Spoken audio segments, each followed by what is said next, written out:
Continued of session 40. Supremum. A real number m is said to be the least upper bound or LUB or supremum of the function f of x is defined over the closed interval a comma b if first condition m is an upper bound of f of x in closed interval a comma b, and second condition for all epsilon greater than 0 there exists at least one point x1 belongs to closed interval a comma b such that f of x1 greater than m minus epsilon. It is denoted by LUB. Infimum or greatest lower bound.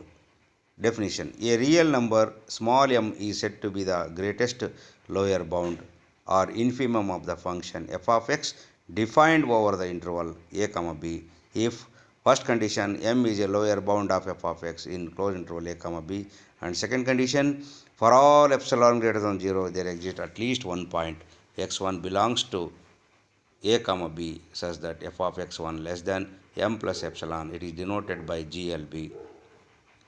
Theorem number 2. A function which is continuous in a closed interval a comma b attains its bounds. Proof. Let f of x be a continuous function in a closed interval a comma b by theorem 1, and hence it is bounded in closed interval a comma b.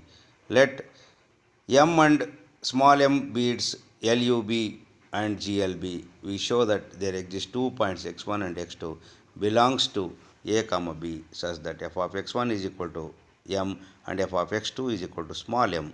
Since capital M is the LUB of f of x in closed interval a comma b, then f of x less than or equal to m for all x belongs to a comma b. If possible, let f of x not equal to capital M for all x belongs to closed interval a comma b, then m minus f of x is not equal to 0 in x belongs to closed interval a comma b. As f of x is continuous in closed interval a comma b, therefore m minus f of x is also continuous in closed interval a comma b, and hence 1 divided by m minus f of x is also continuous in closed interval a comma b.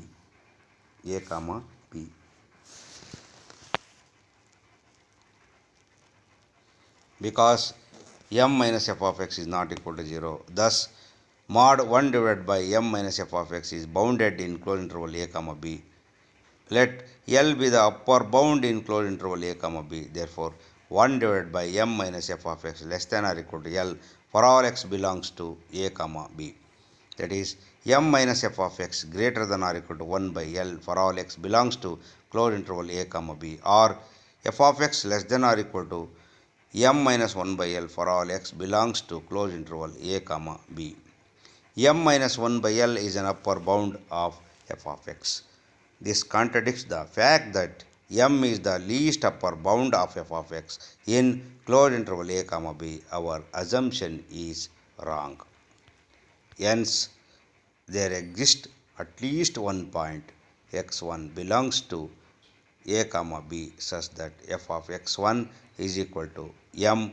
Similarly, there exists at least one point x2 belongs to closed interval a comma b such that f of x2 is equal to small m. Hence, the theorem is proved. Thank you.